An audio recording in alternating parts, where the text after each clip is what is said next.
Parlons de ce qui se passe au Sénégal. On est là pour supporter notre leader, le président Ousmane Sonko. Des manifestations réprimées dans plusieurs villes du pays. Au moins 5 personnes tuées et Internet fortement perturbé. Ce qui est en train de se passer ici au Sénégal, c'est la démocratie qui est en train d'être piétinée. À Dakar, des enseignes et magasins français ont été brûlés, pillés. Il y a l'ensemble des problèmes accumulés qui ont fait que les gens sont sortis spontanément. C'est ça la vérité. Comment est-on passé d'une affaire de viol présumé à une violente contestation populaire? Qu'est-ce qui met autant les Sénégalais en colère et pourquoi s'attaque-t-il aux intérêts français?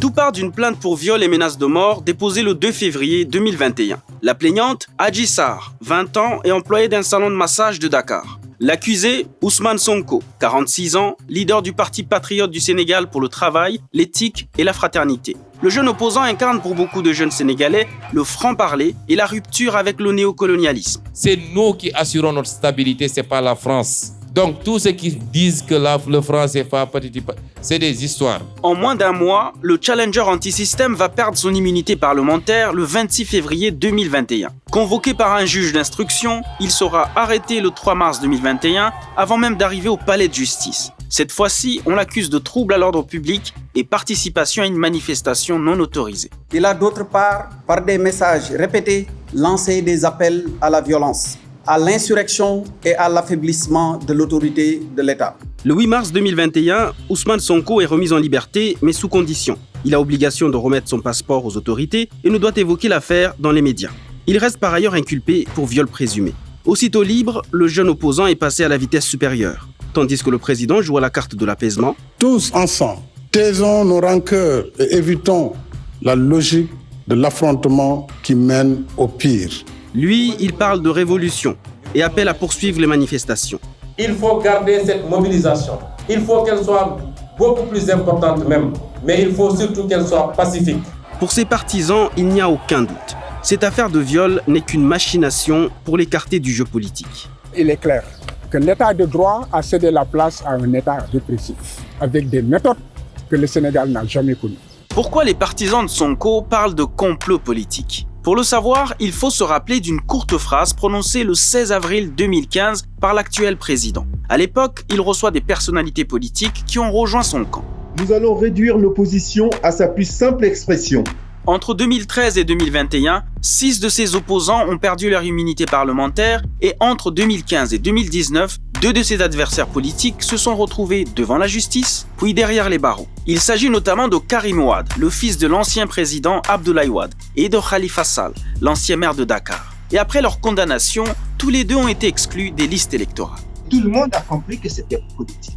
C'est pourquoi l'impact de ce qui se passe en ce moment dépasse le cadre judiciaire. Pour le chercheur et activiste Abdelkarim Yacoub, cela expliquerait la colère des manifestants, majoritairement jeunes. Cette colère, c'est de voir une fois de plus le pouvoir essayer d'utiliser les anciennes méthodes politico-politiciennes pour régler des comptes à des adversaires. Souvenez-vous, Macky Sall ne s'est toujours pas prononcé s'il doit être candidat pour un 3e mandat ou pas. C'est flou qu'il crée inquiète énormément la jeunesse et la classe politique sénégalaise. Cette jeunesse n'est pas seulement inquiète. Au devant de la scène, elle a décidé d'agir.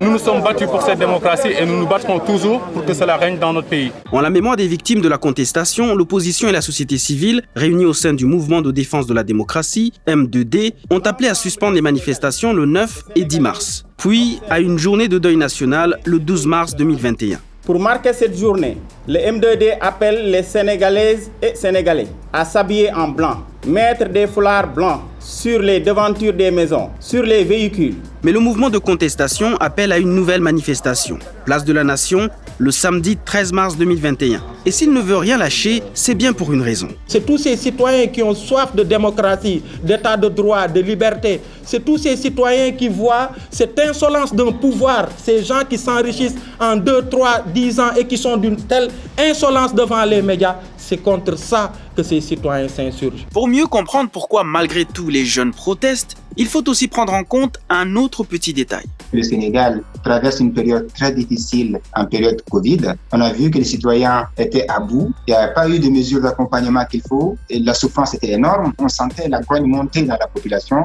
Cette grogne s'est traduite notamment par des attaques contre des entreprises françaises, Auchan, Total Eiffage. Les écoles françaises, Air France et Orange ont dû fermer.